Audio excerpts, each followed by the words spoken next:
नमस्कार, आप देख रहे हैं आवाज एट 9। मैं हूं विपिन भाट। शुरुआत करेंगे इस वक्त की हेडलाइंस के साथ। जैसे हमारी सेना बोलती नहीं पराक्रम करती है, हमारे रक्षा मंत्री भी बोलते नहीं है।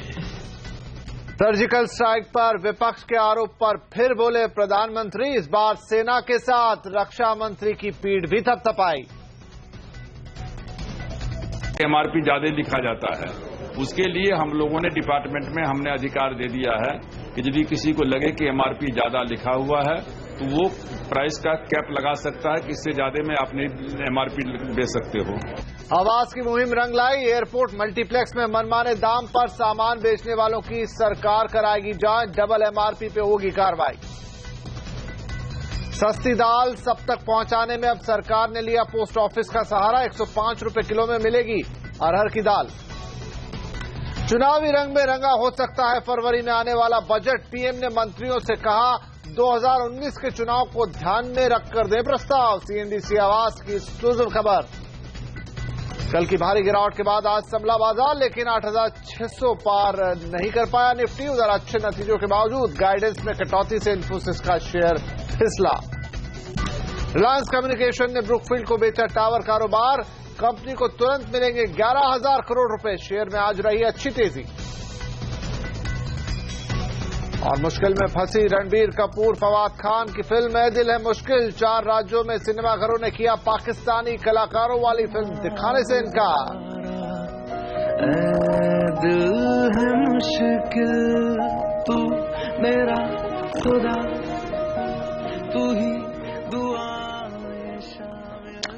आज भी एक बड़े नतीजे का दिन था, क्योंकि टीसीएस के बाद आज दूसरी दिग्गज आईटी कंपनी इन्फोसिस ने भी अपने नतीजे पेश किए। इन्फोसिस के नतीजे तो बेहतर रहे, लेकिन कंपनी की गाइडेंस ने निराश किया। इस वजह से आज कंपनी के शेयर पर भी दबाव बना।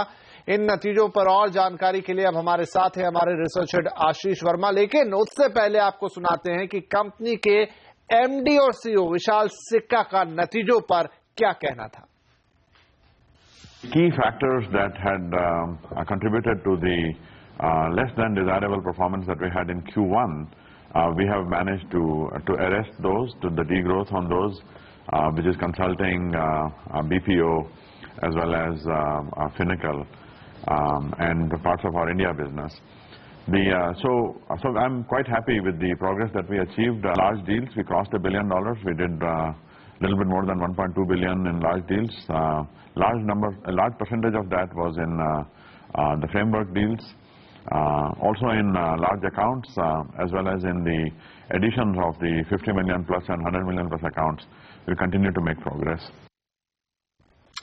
आशीष हमारे साथ हैं। आशीष, मार्जिन्स अच्छे, मुनाफा अच्छा, लेकिन गाइडेंस ने खेल बिगाड़ दिया, क्या कहेंगे? देखिए, एक्सपेक्टेड था कि रिजल्ट्स ठंडे रहेंगे इस बार, लेकिन जो Q2 का परफॉर्मेंस आया है एक ऑलराउंड बीट दिखाया है। आसान शब्दों में तमाम पैरामीटर्स पे हमारी उम्मीद से बेहतर नंबर्स इस कंपनी ने डिलीवर करे हैं। सबसे इंपॉर्टेंट तो डॉलर आए। हम एक्सपेक्ट करते हैं कि 2.25% के आसपास तिमाही का उछाल देखने को मिलेगा। दरअसल 3.4% का ग्रोथ है, तो हमारी उम्मीद से कहीं बेहतर परफॉर्मेंस। और अच्छी बात कि पूरी तरह से वॉल्यूम ड्रिवन ग्रोथ थी। वॉल्यूम्स में तिमाही दर तिमाही एक तगड़ा 4% का उछाल, कांस्टेंट करेंसी में ऑलमोस्ट 3.5% की ग्रोथ इस कंपनी ने दूसरी तिमाही में क्लॉक करी है। और पूरी तरह से क्योंकि एग्जीक्यूशन पिकअप होता हुआ नजर आया, उसका भरपूर फायदा मिला। इनफैक्ट वही रीजन है कि मार्जिन्स में इस कंपनी के एक अच्छा उछाल था। हम एंटिसिपेट कर रहे थे कि 30 बेसिस पॉइंट्स के आसपास इंप्रूव होंगे। मार्जिन दरअसल 80 बेसिस पॉइंट्स इंप्रूव हो गए, अब ऑलमोस्ट 25% के आसपास के लेवल्स पे खड़े हुए हैं। पर हाँ, मैनेजमेंट ने यह हवाला दिया है कि नियर टर्म बिजनेस मोमेंटम खराब है, अनसर्टनिटी, अनिश्चितताएं हैं, इसीलिए गाइडेंस एक बार फिर से पूरे साल की घटा दी गई है। ध्यान रखें, इस साल की शुरुआत हुई थी तब 11.5 से 13.5% की गाइडेंस थी। Q1 के नंबर्स के बाद उसे घटाकर 10.5 से 12% कर दिया, और अब ये Q2 नंबर्स के बाद तो महज 8 से 9% की गाइडेंस की बात कर रही है कंपनी डॉलर आय में ग्रोथ की। ये बाजार में जितनी रिपोर्ट्स थी, जितने ब्रोकरेजेस थे, उन सब के एंटिसिपेशन से कहीं कमजोर आंकड़ा है। पर इस गाइडेंस को देख के लग रहा है मैनेजमेंट शायद ज्यादा ही कंजर्वेटिव हो रहा है, शायद एक मार्जिन ऑफ सेफ्टी रखना चाहता है कि इस क्वार्टर के बाद आने वाले क्वार्टर्स में फिर से गाइडेंस को घटाना ना पड़े। तो उस बात का आपको ध्यान रखना होगा। तो Q2 का परफॉर्मेंस, एग्जीक्यूशन पिकअप होता हुआ बेहद स्ट्रांग परफॉर्मेंस और गाइडेंस थोड़ी सी डिसअपॉइंटिंग इस कंपनी की। जी आशीष, बहुत शुक्रिया इस डिटेल एनालिसिस के लिए। इधर एक और कंपनी है जिसकी कुछ चिंताएं बढ़ी है, वो है दिग्गज एफएमसीजी कंपनी HUL, जो भारत में कारोबार कमजोर होने की चिंता से इस वक्त परेशान है। कल इसकी पेरेंट कंपनी यूनिलीवर ने कमजोर नतीजे पेश किए और HUL का ग्रोथ आउटलुक भी घटा दिया। तो क्या दिक्कतें हैं HUL की, बताने के लिए हमारे साथ है research analyst Varun Dubey. Varun, company ने भारत को लेकर क्या चिंताएं जताई हैं और इसके पीछे कारण क्या है? यूनिलीवर ने कल अपने नतीजे घोषित किए जो कि कमजोर थे, लेकिन हमारे लिए सबसे बड़ी चिंता की बात यह है कि इन्होंने भारत पे अपना आउटलुक जो है उसे घटा दिया है। दरअसल यूनिलीवर का कहना है कि स्किन क्लेंजिंग का जो कारोबार है उसकी डिमांड में काफी कमजोरी देखने मिल रही है। दरअसल कच्चे माल की जो लागत है उसमें बढ़ोतरी के कारण इस कंपनी ने अपने स्किन क्लेंजिंग के जो पोर्टफोलियो है उसके दाम में बढ़ोतरी की थी और उसके बाद लगातार जो है वो डिमांड में कमजोरी देखने मिल रही है। और मैनेजमेंट का दरअसल ये भी कहना है कि सितंबर की तिमाही में इसका असर देखा जाएगा। चिंता की बात यह है कि कंपनी के कुल आय में से करीब 25 से 30% स्किन क्लेंजिंग के कारोबार से आता है और ये कंपनी के लिए काफी खराब हो सकता है।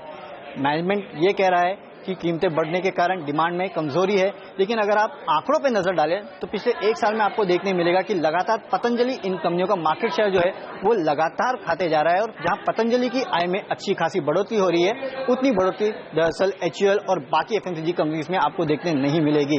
तो इन कंपनियों की जो चिंता है वो तो अब शुरू ही हुई है, ये आपको मानना चाहिए। पतंजलि ने डर पैदा कर दिया है दूसरी FMCG कंपनीज में। बहुत शुक्रिया वरुण इस जानकारी के लिए। चलिए बात कर लेते हैं आज के बाजार की, क्योंकि कल की भारी गिरावट के बाद बाजार आज थोड़ा संभलता हुआ नजर आया। बाजार की शुरुआत आज हल्की बढ़त के साथ हुई थी, लेकिन बाजार ऊपरी स्तरों पर टिक नहीं पाया। हालांकि यूरोपीय बाजारों से अच्छे संकेतों के बाद आज बाजार में थोड़ी खरीदारी आई। बावजूद इसके निफ्टी 8,600 का स्तर पार नहीं कर सका। एनर्जी, इंफ्रा और बैंक शेयरों में आज खरीदारी रही। कारोबार के आखिर में सेंसेक्स में 30 और निफ्टी में 10 पॉइंट की हल्की बढ़त रही। इधर खुदरा महंगाई दर के बाद अब थोक महंगाई दर में भी गिरावट दर्ज की गई है। सितंबर के महीने में होलसेल प्राइस इंडेक्स यानी WPI महंगाई दर 0.25% से घटकर 3.57% रही है। इस गिरावट की बड़ी वजह रही है फूड इन्फ्लेशन में कमी, जो 8.25% से घटकर 0.6% पर आ गई है। इस दौरान दालों और सब्जियों की महंगाई दर में कमी आई है। हालांकि सितंबर के महीने में ईंधन की महंगाई दर में इजाफा जरूर हुआ है। फ्यूल WPI 1.62% से बढ़कर 5.5% के पार चला गया है। बात कर लेते हैं एक्सपोर्ट डाटा की भी। तो एक्सपोर्ट में बढ़ोतरी और इंपोर्ट में कमी के कारण व्यापार घाटा नीचे आ गया है। सितंबर में व्यापार घाटा 1,017 करोड़ डॉलर से गिरकर 834 करोड़ डॉलर रहा है। पिछले महीने इंपोर्ट 2.5% घटकर 3,122 करोड़ रहा है, जबकि एक्सपोर्ट 4.6% बढ़कर 2,280 करोड़ पर पहुंचा है। सोने के आयात में 10% से ज्यादा की कमी आई है, लेकिन ऑयल इंपोर्ट 3% बढ़ा है। आज की एक और बड़ी खबर रही रिलायंस कम्युनिकेशन की तरफ से। रिलायंस कम्युनिकेशन ने टावर कारोबार में 51% हिस्सेदारी ब्रुकफील्ड को बेच दी है। यह सौदा 11,000 करोड़ रुपए में हुआ है। इस सौदे के बावजूद टावर कारोबार में रिलायंस कम्युनिकेशन 49% हिस्सेदारी के साथ बना रहेगा। डील से मिले पैसे का इस्तेमाल कंपनी कर्ज घटाने के लिए करेगी। डील के तहत आर इंफ्राटेल के एसेट SPV में ट्रांसफर होंगे और रिलायंस कम्युनिकेशंस इनका लीज पर उपयोग करेगी। इस बार फरवरी में पेश होने वाला बजट पूरी तरह से चुनावी रंग में रंगा दिख सकता है। CNBC आवाज को मिली एक्सक्लूसिव जानकारी के मुताबिक प्रधानमंत्री ने सभी मंत्रियों से कह दिया है कि वो बजट का प्रस्ताव तैयार करते वक्त 2019 में होने वाले लोकसभा चुनाव का ख्याल जरूर रखें। पूरी खबर बताने के लिए अब हमारे साथ हैं हमारे ब्यूरो चीफ लक्ष्मण रॉय, जो एक्सक्लूसिव खबर लेकर आए हैं। लक्ष्मण, प्रधानमंत्री ने अपने मंत्रियों को बजट को लेकर क्या नसीहत दी है? दरअसल प्रधानमंत्री मंत्री परिषद की बैठक कर रहे थे। उसी बैठक के दौरान प्रधानमंत्री बार बार ये जोर देकर कहा उन्होंने अपने मंत्रियों से कि इस बार बजट को लेकर हर मंत्रालय जो अपना प्रस्ताव वित्त मंत्रालय को भेजेगा, उस प्रस्ताव में इस बात का खास ख्याल रखा जाए कि इस बार जो आप बजट में शामिल करेंगे या फिर बजट में जो ऐलान करेंगे उसी का फायदा आपको 2019 के लोकसभा चुनाव में मिलेगा। यानी लोकसभा चुनाव 2019 में जो होने वाला है उसकी तैयारी में अभी से जुट जाइए, उसको टारगेट करके उसको ध्यान में रखते हुए आप इस बार के बजट का प्रस्ताव वित्त मंत्रालय के पास भेजिए और वित्त मंत्रालय भी जो बजट का प्रस्ताव अंतिम तौर पर तैयार करेगा उसमें इस बात का खास ख्याल रखेगा कि 2019 में लोकसभा चुनाव होने हैं, क्योंकि जो फैसले अभी लिए जाएंगे वो जमीनी स्तर पर लागू होते होते करीब 2 से 2.5 साल लग जाते हैं। तो ये बजट काफी अहम है उस लिहाज से कहा जाए तो। ऐसे में बहुत हद तक संभावना है कि 1 या 2 फरवरी को जो बजट पेश होने वाला है वो काफी हद तक चुनावी रंग में रंगा हुआ होगा और करीब 18 अक्टूबर से सभी मंत्रालयों से बजट को लेकर सलाह मशविरा का दौर भी शुरू हो रहा है। उससे ठीक पहले प्रधानमंत्री का बयान ये काफी अहम हो सकता है। तो लक्ष्मण, ऐसे में क्या प्रधानमंत्री ने कुछ फोकस एरिया भी बताए हैं बजट के लिए जिस पर जोर देना होगा? बजट को लेकर इन्होंने 3 फोकस एरिया बताया। सबसे पहली बात तो ये कि जो भी योजनाएं लेकर आ रहे हैं, जो भी आप ऐलान करने वाले हैं, उसमें इस बात का ध्यान रखिए कि उससे रोजगार कितने पैदा होते हैं, यानी रोजगार एक पहला फोकस एरिया होगा। दूसरा ये कि स्किल डेवलपमेंट पर खासा जोर दिया जाए। हर मंत्रालय, हर विभाग अपने यहाँ स्किल डेवलपमेंट पर कितना खर्च करता है उसका लेखा जोखा दे और बजट में इसको लेकर अपनी मांग भी रखे। और तीसरी बात, स्वच्छता अभियान पर उन्होंने खास जोर दिया और कहा कि हर मंत्रालय अपने बजट में स्वच्छता अभियान पर एक खास बजट की मांग कर वित्त मंत्रालय से वित्त मंत्रालय मुहैया कराएगा। तो ये 2-3 मुद्दे हैं जो कल की बैठक में निकलकर सामने आए हैं और बजट में इसकी झलक देखने को मिल सकती है। जी लक्ष्मण, बहुत शुक्रिया इस एक्सक्लूसिव जानकारी के लिए। और यहां पर वक्त हुआ एक छोटे से ब्रेक का, लेकिन जब ब्रेक से आएंगे तो आपको बताएंगे कि अब एयरपोर्ट और मल्टीप्लेक्स में मिले अगर बढ़ी हुई एमआरपी वाली चीजें तो कीजिए शिकायत। आवास की मुहिम के बाद सरकार हुई है कार्रवाई के लिए तैयार। छोटे से ब्रेक के बाद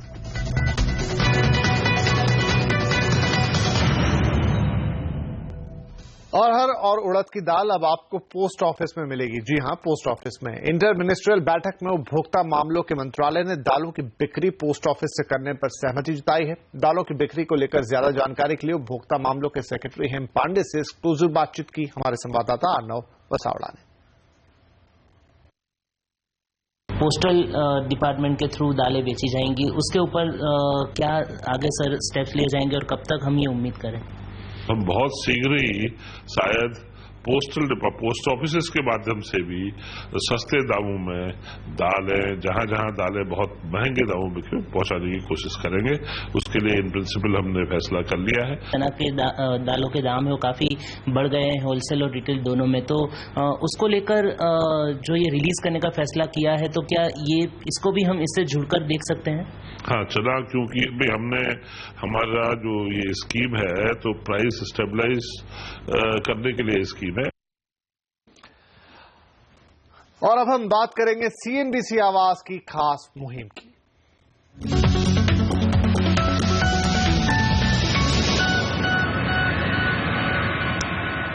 मनमाने दाम पर आवास की मुहिम रंग लाई है। हमने आपको दिखाया था कि एयरपोर्ट्स और मल्टीप्लेक्स में कैसे 20 रुपए की पानी की बोतल के 40 से 50 रुपए लिए जाते हैं और इसी तरह दूसरी चीजों के दाम भी कई गुना ज्यादा होते हैं। एमआरपी भी अलग अलग छापी जाती है। अब हमारी मुहिम के बाद कंज्यूमर अफेयर्स मंत्रालय इस पर एक्शन लेने के लिए तैयार है। हमसे खास बातचीत में कंज्यूमर अफेयर्स मंत्री रामविलास पासवान ने कहा कि महंगा बेचने वालों पर कार्रवाई की जाएगी। पासवान ने आवास को ये मुहिम चलाने के लिए शुक्रिया भी कहा। सीएनबीसी आवास पिछले 2 दिन से लगातार ये मुहिम चला रहा है कि जो एमआरपी पे जो ज्यादा कीमत पर मॉल्स वगैरह में जो चीजें बिकती है उससे कंज्यूमर को काफी ज्यादा नुकसान हो रहा है। तो सर इसके ऊपर आपका क्या कहना है? एमआरपी से ज्यादा कोई नहीं बेच सकता है और खुलेआम उल्लंघन हो रहा है, चाहे सिनेमा हॉल हो, चाहे मॉल हो या होटल्स क्या कहते हैं कि हो या एयरलाइंस हो, तो इन पर खुलेआम हो रहा है।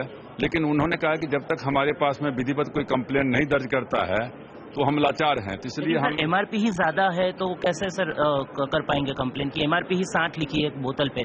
नहीं, एमआरपी देखिए, एमआरपी जो होता है एक तो आपका कहने का मतलब है कि एमआरपी ज्यादा लिखा जाता है। उसके लिए हम लोगों ने डिपार्टमेंट में हमने अधिकार दे दिया है कि यदि किसी को लगे कि एमआरपी ज्यादा लिखा हुआ है तो वो प्राइस का कैप लगा सकता है कि इससे ज्यादा में आप नहीं एमआरपी दे सकते हो।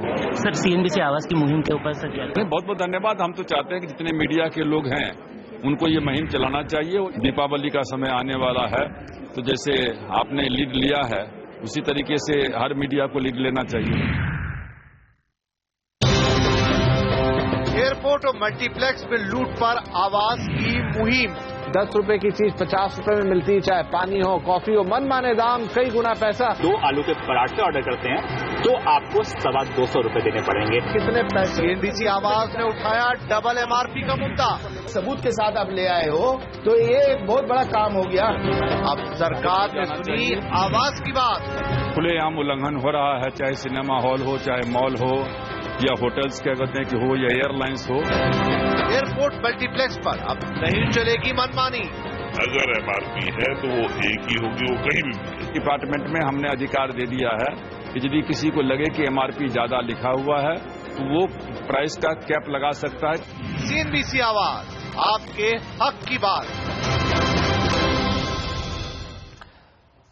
गोवा में 15 और 16 अक्टूबर को होने वाले ब्रिक्स सम्मेलन के लिए प्रधानमंत्री मोदी गोवा पहुंच चुके हैं। पीएम मोदी चीन और रूस के साथ द्विपक्षीय वार्ता भी करने वाले हैं। रूस के साथ 49,000 करोड़ रुपए का रक्षा करार भी हो सकता है। सम्मेलन में भारत पाकिस्तान को कूटनीतिक झटका देने की पूरी कोशिश करेगा। भारत कोशिश करेगा कि आतंकवाद के खिलाफ सदस्य देश एक साझा बयान जारी करे। साथ ही आपको बता दें कि ब्रिक्स बैंक के बाद अब सदस्य देश एक क्रेडिट रेटिंग एजेंसी बनाने पर भी विचार कर रहे हैं। सर्जिकल स्ट्राइक के बाद ये पहली बार है कि नरेंद्र मोदी विरोधियों पर जमकर बरसे हैं, और वो भी कुछ अलग तरीके से। भोपाल में शौर्य स्मारक का उद्घाटन करने पहुंचे मोदी ने कहा कि सेना बोलती नहीं, पराक्रम करती है। वैसे ही हमारे रक्षा मंत्री भी बोलते नहीं है। पीएम ने कहा कि पहले मेरे रोज बाल नोचे जाते थे कि मोदी कुछ नहीं करता। 2 साल पहले जब श्रीनगर में भयंकर बाढ़ आई, ऐसे समय में देश ने देखा कि हमारी सेना के जवान श्रीनगर की इन वादियों में बाढ़ पीड़ितों का जीवन बचाने के लिए खुद को खपा रहे थे। रोज मेरे बाल नोच लिए जाते थे, मोदी सो रहा है, मोदी कुछ कर नहीं रहा। जैसे हमारी सेना बोलती नहीं, पराक्रम करती है, हमारे रक्षा मंत्री भी बोलते नहीं है। दूसरी राजनीतिक खबरों की अगर तरफ रुख करें तो उत्तर प्रदेश में समाजवादी पार्टी का सीएम उम्मीदवार कौन होगा, इस पर मुलायम सिंह ने आज सस्पेंस पैदा कर दिया। आज एक प्रेस कॉन्फ्रेंस में ये सवाल पूछे जाने पर मुलायम सिंह ने मुख्यमंत्री अखिलेश यादव का नाम नहीं लिया और सिर्फ इतना कहा कि इसका फैसला पार्टी बहुमत मिलने के बाद करेगी। क्या मतलब ये पार्टी इतना तय करेंगे, फिर क्या चुनाव हो जाएगा तो विधायक का विधानमंडल का बैठक होगी, निर्णय चुन लेंगे, निर्विवाद। ये हमारी पार्टी के पार्लियामेंट बोर्ड का काम है, हमारा काम है, और न ये बताया जाता न पूछा जाता। जब सरकार, जब बहुमत आ जाए हमारा, किसी तरह आप सहयोग करिए तब हमें पूछेंगे। श्रीनगर से करीब 14 किलोमीटर दूर जखूरा में आज एसएसबी जवानों पर आतंकवादियों ने हमला किया, जिसमें एक जवान शहीद हो गया और करीब 8 जवानों के घायल होने की खबर है। बात तो शाम 7:15 बजे के आसपास की है, जब ड्यूटी से लौट रहे सशस्त्र सीमा बल की 3 गाड़ियों पर अंधाधुंध फायरिंग की गई। जवाबी कार्रवाई करते हुए जवानों ने आतंकियों पर गोलियां बरसाई तो आतंकी भाग गए। सेना अब आतंकवादियों की खोज कर रही है। और यहां पर वक्त एक और छोटे से ब्रेक का। ब्रेक के बाद बताएंगे ईद-उल मुश्किल को क्यों हो रही है मुश्किल। मेरा है तू ही मेरी मंजिल, तेरे बिना गुजारा ऐ दिल है मुश्किल।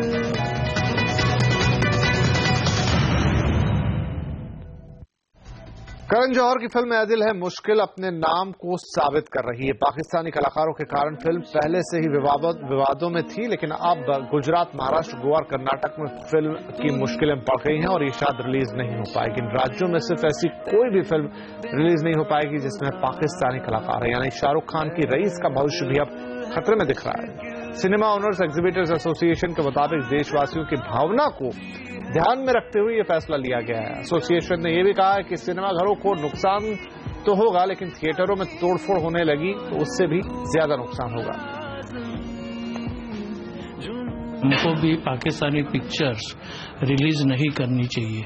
जहां भी पाकिस्तानी आर्टिस्ट हो, पाकिस्तानी म्यूजिक डायरेक्टर हो, पाकिस्तानी डायरेक्टर हो, वगैरह वगैरह कोई भी हो, हम उसकी पिक्चरें आइंदा से रिलीज नहीं करेंगे। जितने भी मेंबर्स हैं सीनियर थिएटर एसोसिएशन के, उन सारे मेंबर्स का मैं अभिनंदन करता हूं, उनको शुक्रिया अदा करता हूं कि उन्होंने आज जो कदम उठाया है, बहुत देशभक्ति राष्ट्रहित के को मद्देनजर रखते हुए, सामने रखते हुए उन्होंने ये कदम उठाया है। अल्टीमेटली लॉस प्रोड्यूसर्स का है, हमारे फाइनेंसियर्स का है, तो फिर तो कोई भी प्रोड्यूसर डर के हमारे पिक्चर नहीं बनाएगा, उससे रिलीज नहीं होगी। तो एक गवर्नमेंट एट प्लेस है, एक law and order machinery at place है।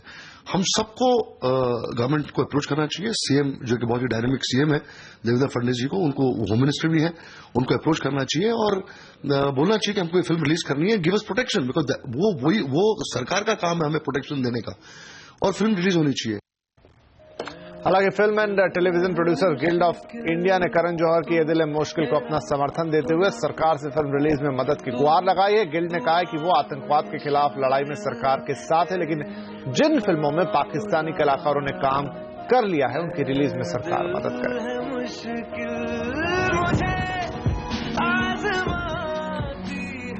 और आवाज एट 9 में आज इतना ही, लेकिन आप खबरों के लिए लगातार CNBC आवाज के साथ बने रहिए, ट्विटर, फेसबुक और यूट्यूब के जरिए।